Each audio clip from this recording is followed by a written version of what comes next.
আগামী 18ই জানুয়ারি নন্দীগ্রামে জনসভা করতে আছেন মুখ্যমন্ত্রী মমতা বন্দ্যোপাধ্যায়। সেই সভা নিয়ে বুধবার বিজেপি নেতা শুভেন্দু অধিকারী ভগবানপুরে এক সভা থেকে কটাক্ষ করে বলেন, আর প্রত্যেকটা জাতীয় ফুল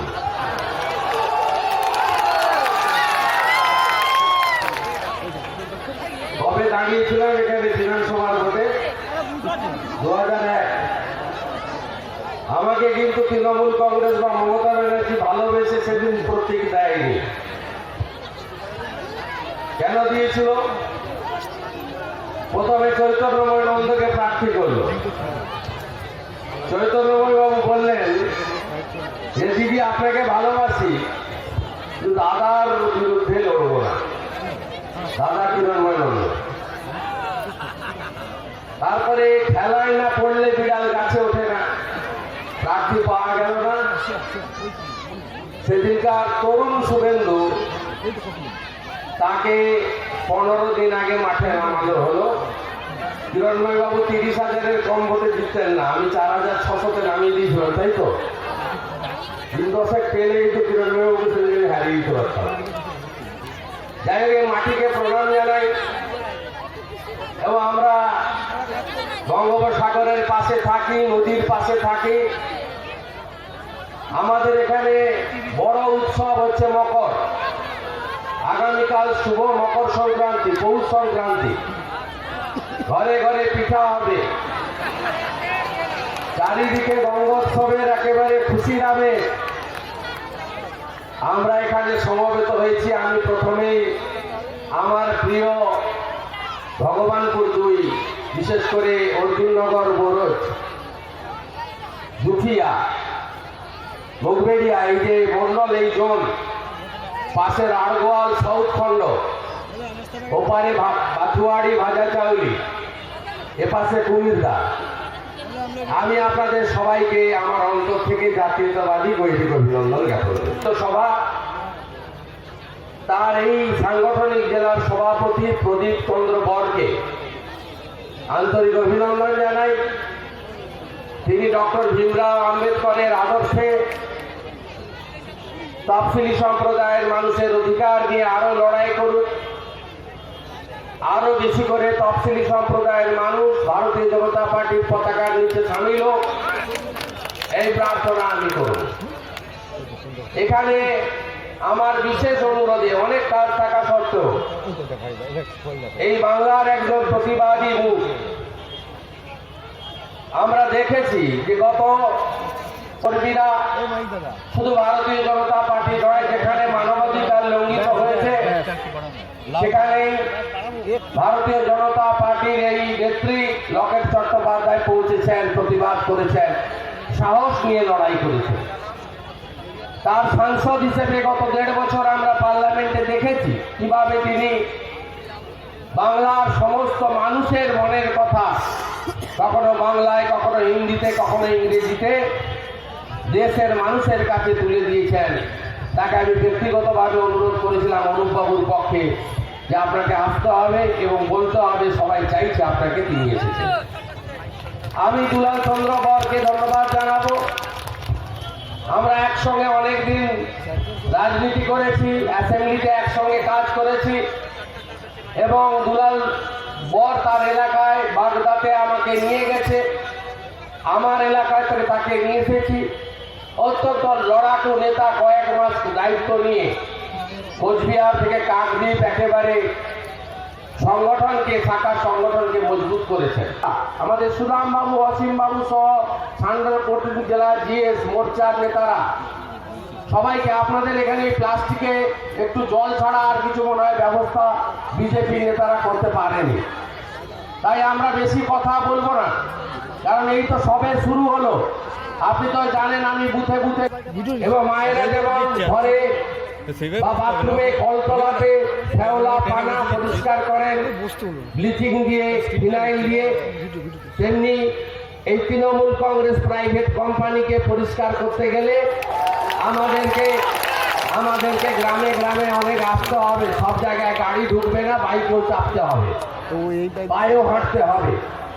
তাই এলাকা একেবারে আমার হাতের তালু, বুথে বুথে আমার যাতায়াত আছে।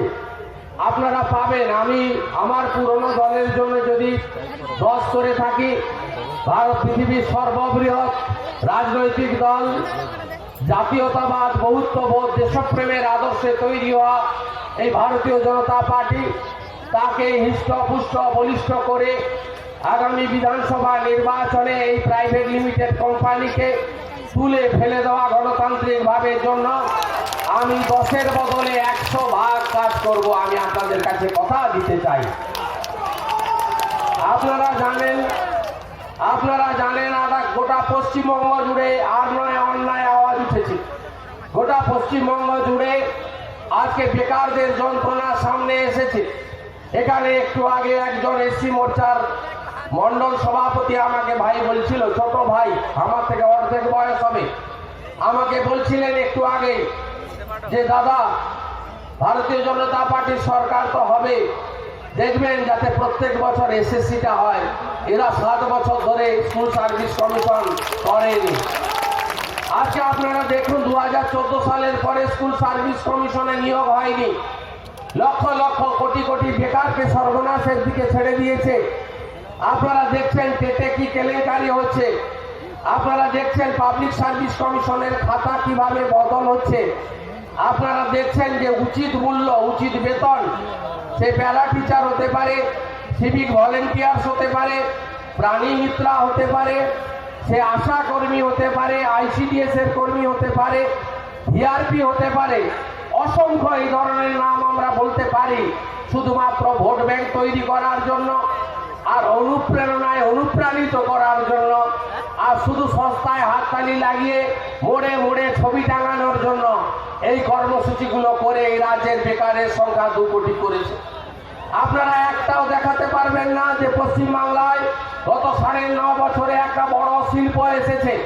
প্রত্যেক বছর 50 কোটি 60 কোটি টাকা খরচ করে বিজিবিএস এর নামে পশ্চিমবঙ্গে খানা পিনা, লাইভ টেলিকাস্ট, চাটুকার মিডিয়াকে দিয়ে প্রচার করা, হাততালি নেওয়া এবং গল্প গুজব আড্ডা আর কিছু মৌ চুক্তি, যার বাস্তব প্রয়োগ হয়নি। আজকে সেই জায়গায় আপনারা দেখেছেন। আজকে পিএম কিষাণ যোজনা, এই এলাকায় কৃষি নির্ভর যোজনা, এখানে 95% মানুষ কৃষির উপরে নির্ভর করেন। ধানের উপরে, পানের উপরে, মৎস্য চাষের উপরে নির্ভর করেন, সবজি খন্দ আনাজের উপরে নির্ভর করেন। আপনারা আজকে বলুন, গোটা ভারতবর্ষের মানুষ 9 কোটি কৃষক পরিবার পিএম কিষাণ নিধি যোজনাতে তারা বছরে 6000 করে টাকা পেল। পশ্চিমবঙ্গে 73 লক্ষ কৃষককে বঞ্চিত করা হলো। গত 25 তারিখে ভারতরত্ন অটল বিহারী বাজপেয়ীর জন্মদিনে মাননীয় প্রধানমন্ত্রী ভগবানপুরে বিজেপিতে যোগদানের পর এই প্রথম সভা করলেন শুভেন্দু অধিকারী। সেখানে তিনি তার বক্তব্যে একাধিক ভাষায় তৃণমূলকে কটাক্ষ করেন। শুভেন্দু বলেন, অন্য সিপিএম এর দলের সরকার আছে, কিন্তু সবাই এই ভারতবর্ষের এই যে কিষাণদের জন্য প্রধানমন্ত্রী নরেন্দ্র মোদী স্কিম গ্রহণ করেছে, একমাত্র রাজ্যকে নেয়নি, পশ্চিমবঙ্গ নেয়নি। 73 লক্ষ কৃষক বঞ্চিত হয়েছে। আমরা প্রত্যেকটা সভাতে আমাদের প্রত্যেকটা নেতা সবাই বলছেন, আগে বলেছিলেন, আমি গত 3 সপ্তাহের বেশি ধরে একই কথা বলছি। এখন পশ্চিমবাংলার মাননীয় মুখ্যমন্ত্রী বলছেন যে আমরা পিএম কিষাণের রাজ্যের কিষাণদের নেব। অর্থাৎ ভোট আসছে, তিনি বুঝে গেছেন যে এই মিথ্যাচার, এই দ্বিচারিতা, এই বঞ্চনা, আমাদের যারা শস্য ভাণ্ডার তৈরি করেন, যারা আমাদের গর্ব, সেই কৃষকরা পশ্চিমবঙ্গে এই তৃণমূল কংগ্রেস প্রাইভেট কোম্পানির সরকার থেকে মুখ ফিরিয়ে নিতে চাইছে। আমরা বলি, খেলায় না পড়লে বিড়াল গাছে ওঠে না। তাই আজকে তিনি পিএম কিষাণ দিবেন বলছেন। আমরা ভারতীয় জনতা পার্টির এই মঞ্চ থেকে 10,000-এর বেশি কৃষককে উপস্থিত রেখে বলতে চাই যে 14,000 টাকা তোমার জন্য আমরা বঞ্চিত হয়েছি। এই 14,000 টাকাও ভোটের আগে আমাদের অ্যাকাউন্টে দিতে হবে। মাননীয় মুখ্যমন্ত্রী, আপনাকে দিতে হবে, আপনাকে দিতে হবে। আপনাদের জন্য 73 লক্ষ কৃষক পরিবার বঞ্চিত হয়েছে। আজকে 9.5 বছর পরে কেন স্বাস্থ্য সাথীর কার্ড?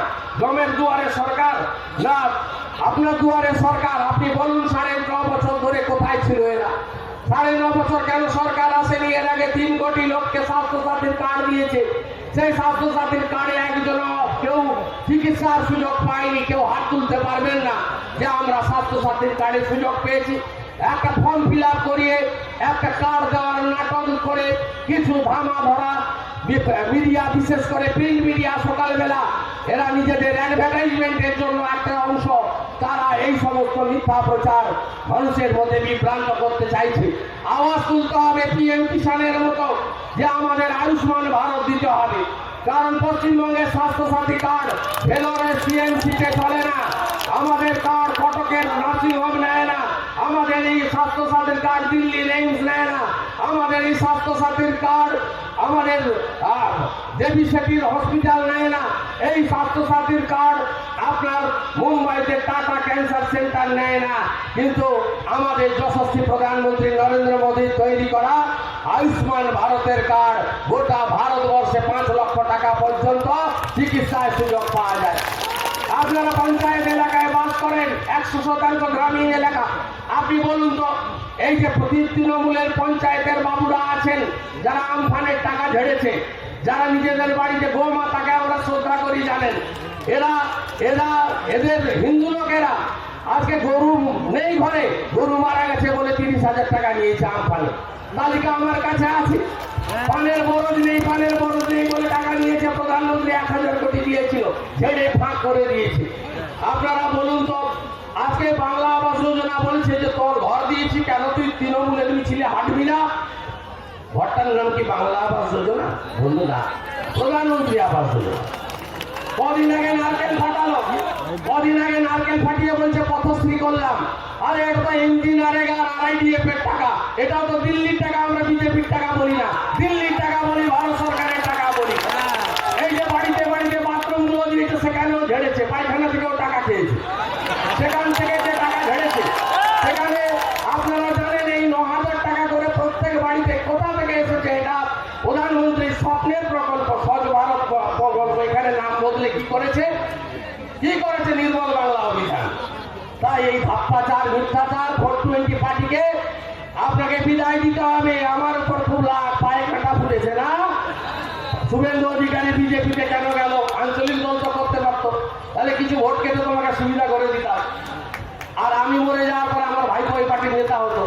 আমি ওইসব টুপি করিনি, আমি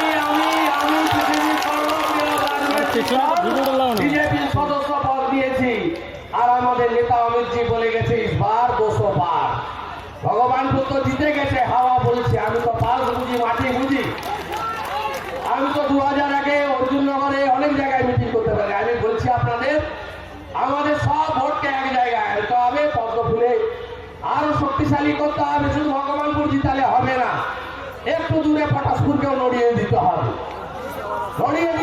পটাশপুরেও নড়িয়ে দিতে হবে, সাহায্য করতে হবে। বাসুয়ারি পেরিয়ে গেলে এগুলা আমাদের লিড আছে, আরো লিড বাড়াতে হবে। 20,000-এ দিলীপ ঘোষের লিড আছে, 40,000 করতে হবে। উত্তরগামী ভাজাচাউলির এই উত্তরের 5টা বুথে ফুটফাট শব্দ করছে না? বসিরহাট থেকে নিয়ে এসছিল, আর হপ্তায় হাটবারের মতো পুলিশের ওসি বদল করছেন মাননীয় নির্দেশে। অনেক লড়াই আমরা করেছি, সব ভয় পাবেন না। কতক্ষণ লাগে আপনাদের কাছে আমার আসতে? আধ ঘন্টা, তাই তো? বাড়ি থেকে আক্রমণ হলে অনুপমকে বলবেন আমি সাংগঠনিক ছেলে, সংগঠনকে মানি, সংগঠন নির্দেশ দেবে, কর্মী হিসাবে পৌঁছাবো। আগের ভূমিকা দেখেছেন, আবার আমার ভূমিকা নতুন করে দেখবেন। আমি এখানে পুরনো বামপন্থীদের বলবো, ভাই ভিতরে সিপিএম করো না, এবারের ভোটে অন্তত। কেন বলবো? কারণ ভারতীয় জনতা পার্টি না এলে পঞ্চায়েতে তুমি নমিনেশন করতে পারবে না। ভারতীয় জনতা পার্টি না এলে পুরসভা কর্পোরেশনে লড়তে পারবে না। ভারতীয় জনতা পার্টি না এলে কেন্দ্রের স্কিমগুলো ঘরে ঘরে মানব কল্যাণে তোমার কাছে পৌঁছাবে না। তাই প্রথম আমাদের সবার লক্ষ্য হবে তৃণমূল কংগ্রেস প্রাইভেট লিমিটেড কোম্পানিকে আগে হারানো। আর যদি তোমরা হারাতে পারো সবাই মিলে একসঙ্গে, তাহলে দেখবে ভারতীয় জনতা পার্টি 23 সালে পঞ্চায়েতের ভোটে ভূপতিনগরে বিডিও অফিসের সামনে লাঠি নিয়ে বসে থাকবে না। সবাই নমিনেশন করবে, ভোট হবে। তাই আসো, এবারে একটাই লক্ষ্য, সেটা হচ্ছে জয় শ্রীরাম, ভারত মাতা কি। লকেট চট্টোপাধ্যায় বলবে, আমি শুনবো তার বক্তৃতা। আমার ডাকে এসেছেন, আমার অতিথি তিনি। আমি এই জেলার ছেলে, যেখানেই ঘুরি না কেন এখানে যাচ্ছে না, সন অব দি সয়েল। ওদের একজন সাংসদ বলেছে না, শ্রীরামপুরের সাংসদ, ওদের মেদিনীপুরে নাকি বিশ্বাসঘাতক জন্মায়। মেদিনীপুরের মানুষ আপনারা, এই কথার জবাব ভোটে দিতে হবে। মেদিনীপুরে বিশ্বাসঘাতক জন্মায় না, বিদ্যাসাগর জন্মায়। আর বর্ণ পরিচয় না বললে সাংসদ বাবু পাউচ তো খান সারাদিন 8টা-10টা। সাংসদ বাবু নিজের নাম আর পরিবারের নাম তো বাংলায় লিখতে পারতেন না, এটা তো মেদিনীপুর দিয়েছে, বিদ্যাসাগর দিয়েছে। মাতঙ্গিনীর দেশ, ক্ষুদিরামের দেশ, লড়াই আমরা করতে জানি। কি বলছে সীতামাকে নিয়ে দেখুন। মায়েরা, বিজেপি কোনোদিন মঞ্চে দাঁড়িয়ে হিন্দু মুসলমান করে না। আমি তো অনেক সভাতে গত 25 দিনে ঘুরলাম। আপনি বলুন তো, প্রধানমন্ত্রীর একটা স্কিম একটা সম্প্রদায় পেয়েছে, এই যে লকডাউন গেল, 3 মাস গ্যাস পেয়েছেন, সবাই পেয়েছে, বিনা পয়সা পেয়েছে। সেখানে কি হিন্দু মুসলমান ভাগ করেছে? 500 টাকা করে মাদের অ্যাকাউন্টে ঢুকেছে। সব দলের লোক পেয়েছেন, সব সম্প্রদায়ের লোক পেয়েছেন। 5 কেজি করে চাল, 1 কেজি করে ডাল পেয়েছেন মোদীজির, সবাই পেয়েছে। কেন্দ্রের সরকার গীতার ওই কথা, বহুজন সুখায় বহুজন হিতায়, সবকা সাথ সবকা বিকাশ, এই নীতিতে চলে। তাই বিজেপির নেতৃত্বে সোনার বাংলা তৈরি করতে হবে। সবাই রাজি তো? এই লড়াইতে জিততেই হবে, জিতবো আমরা। 18 তারিখে মাননীয় আসছেন পেখালিতে, ভাষণ দেবেন। ভোটের সময় মনে পড়ে নন্দীগ্রামের কথা, খেজুরির কথা। লাস্ট এসছিলেন কবে? 2015-র 21 ডিসেম্বর। আবার আসছেন 18 তারিখে। আর উত্তর দেওয়ার জন্য অনুপমরা ব্যবস্থা করেছেন 19 তারিখে হেডিয়ার মাঠে। আমি আর বাবুল সুপ্রিয় থাকবো, লকেট চট্টোপাধ্যায়কে অনুরোধ করেছি বিশেষ কাজ না থাকলে আসবে। 1 লক্ষ লোকের জমায়েত করবো, যা যা মিথ্যা বলে দেবে, যা যা কুৎসাশ্রী বলে যাবে, মিথ্যাশ্রী আর কুৎসাশ্রীর জনক। আমি তো কদিন আগে শুভেন্দু তার বক্তব্যে আরো বলেন, পশ্চিম বাংলার 70 লক্ষ পরিবার আলকেমিস্টের দ্বারা চিটেড হয়েছে। এই তৃণমূল কংগ্রেসের নেতা এবং প্রাক্তন রাজ্যসভার সাংসদ, তিনি তার আলকেমিস্ট পশ্চিমবাংলার 70 লক্ষ পরিবারকে চিট করেছেন, যারা একেবারে প্রান্তিক মানুষ, গরিব মানুষ, একেবারে ছোট ছোট পঞ্জি কালেকশনে। আমি বলবো শুধু গ্রেফতার নয়, তার সম্পত্তি ইডি বাজেয়াপ্ত করে এদের টাকা ফেরতেরও ব্যবস্থা করুন। এমন একটা আগামী দিনে বাকিরাও জড়িত, যারা তারা আসবে। আপনারা যারা দূর থেকে এসছেন, নিজ দায়িত্বে বাড়ি পৌঁছে যান। প্রত্যেক মন্ডল সভাপতিদের উদ্দেশ্যে বলি, আপনারা নিজ দায়িত্বে সকলকে নিয়ে যান। শিশিরবাবুকে জেলা সভাপতির পদ থেকে সরিয়ে দেওয়া হলো। আমার ধর্ম যারা করছেন তারা সবাই তো বলছে আপনি দল চেঞ্জ করলেন বলে পরিবার। না, আমি আমার শুনুন, আমার পরিবার আছে, আমার বাবা মা সুস্থ থাকতে চাই। আমি কি রাজনীতি করবো আমার বাবা মা বলে না, আর আমার বাবা মা কি রাজনীতি করবে এটা আমি করি না। আমি এটা বলবোই না, এটা তো তাদের পার্টির ব্যাপার। আমি তো Trinamool Congress private limited company করি না। আমি ওই প্রাইভেট লিমিটেড কোম্পানি সম্পর্কে বলবো। ওরা কর্মচারী খুঁজে নিক। যারা কর্মচারী হিসেবে থাকতে চায় না তারা বেরিয়ে আসে। কল্যাণ ব্যানার্জি जो बात শুভেন্দুর পাশাপাশি এদিন সভামঞ্চ থেকে রাজ্য সরকার থেকে অভিষেক বন্দ্যোপাধ্যায়কে কটাক্ষ করেন সাংসদ লকেট চ্যাটার্জি। তৃণমূল সরকারকে আমরা কি দেখি? তাদের স্বামী বিবেকানন্দ কাকে দেখছিলেন? একজনই তো আছে, ভাইপো। বিবেকানন্দের ছবির ওপরে ভাইপোর ছবি, নিচে স্বামী বিবেকানন্দের ছবি। যেন মনে হচ্ছে স্বামী তোলানন্দ, স্বামী তোলানন্দ, স্বামী ভাইপোনন্দ। তারা স্বামী বিবেকানন্দের নাম করে চারিদিকে বিশৃঙ্খলা মারপিট শুধু ছড়াচ্ছে। কয়লা পাচার থেকে, গরু পাচার থেকে, ট্রিপল পাচার থেকে,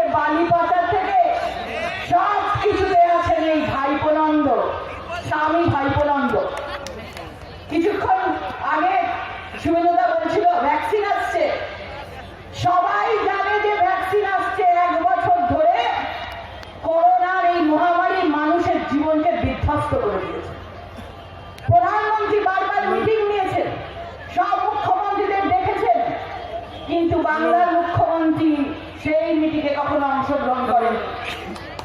আজকে যখন ভ্যাকসিন আসছে, যে ওষুধ আসছে, সেই ভ্যাকসিন নিয়ে দেখছি মমতা ব্যানার্জি সরকার বড় চিঠি করেছেন, লিখছে রাজ্যকে আমি সুখবর জানাতে চাই, নতুন বছরে রাজ্য যেন মনে হচ্ছে কালীঘাটের বাড়িতে ভ্যাকসিন তৈরি হচ্ছিল, আর এখানে যেন সবাইকে দেওয়া হচ্ছে। আরে বাবা, ভ্যাকসিন তো তৈরি করেছে সায়েন্টিস্টরা। সেরাম ইনস্টিটিউট থেকে, ভারত বায়োটেক থেকে ভ্যাকসিন আসছে, প্রধানমন্ত্রী তার জন্য নিরন্তর চেষ্টা করেছেন, সবসময় সবাইকে আশ্বস্ত করেছেন ভ্যাকসিন আসা পর্যন্ত সবাই সতর্ক থাকুন। ভ্যাকসিন নিয়েও রাজনীতি, সব কিছুর মধ্যে দুর্নীতি এই তৃণমূলের সরকারের। করোনার সময় চাল দেখেছেন, চাল কেন্দ্রীয় সরকার পাঠাতো, সেই চালগুলো তারা নিজেদের নেতামন্ত্রী পকেটে ঢুকিয়ে নিয়েছে। সেই জন্য সবাই মানুষেরা নাম দিয়েছে যে চাল চোর সরকার আর নেই দরকার। চাল চোর সরকার, চালও তারা চুরি করে নিয়েছে।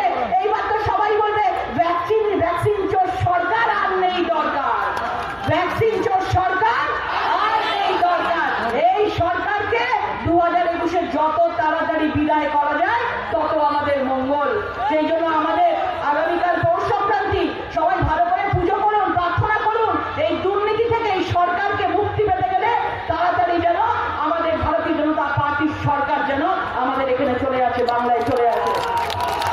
পূর্ব মেদিনীপুর থেকে তুহিন শুভ্র আগোয়ানের রিপোর্ট, দৈনন্দিন।